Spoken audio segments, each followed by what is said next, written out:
you already have a master's in organic horticulture, so I guess this is something we also talk about. And of late we've seen a lot of fight to farmers, if you may, because in the Netherlands, for example, they want to buy out farmers because, quote unquote, they are polluting the environment. So when you see like those developments, then you can start to see your point. Hey, you maybe need to sort of know how to grow your own food. So from your perspective, why do you think people wanting to grow their own food is actually a good idea?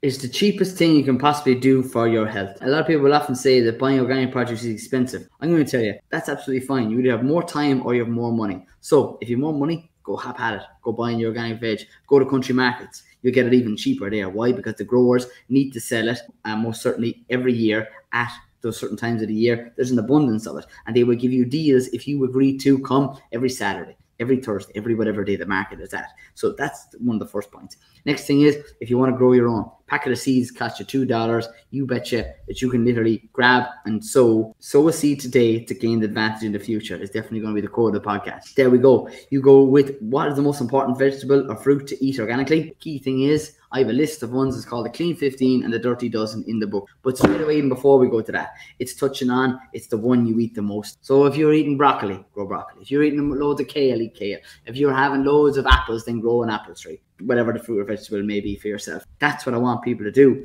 because you taking control of your food choices that you have in your back garden gives you, I suppose, back the power. If farms are being bought up in the country that you're currently listening to this in, I cannot stress it enough how important it is to sow a potato and get 10. Sow a seed of one tomato seed and get 500 tomatoes, cherry tomatoes. 2, get your hands on the best type of foods you possibly can. Why? Because it's local, it's in your backyard or in a pot, or grow yourself some basil, which is literally can be grown on a windowsill that you harvest in a particular way that I mentioned again in the book, is taking the top 2 emerging leaves to 2 more come out. You can prolong the likes of your basil, and don't just only have one pot, have about 5 of them. So you can pick individually instead of just literally stripping the whole basil plant to death and then wondering why it died, because what does the plant need to make food for itself?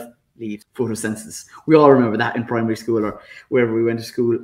Simply don't be pulling off all the leaves on the hands of the likes of your basil and expecting it to grow. So yeah, if you want to literally be more sustainable and take control and take power of your health, start growing your own.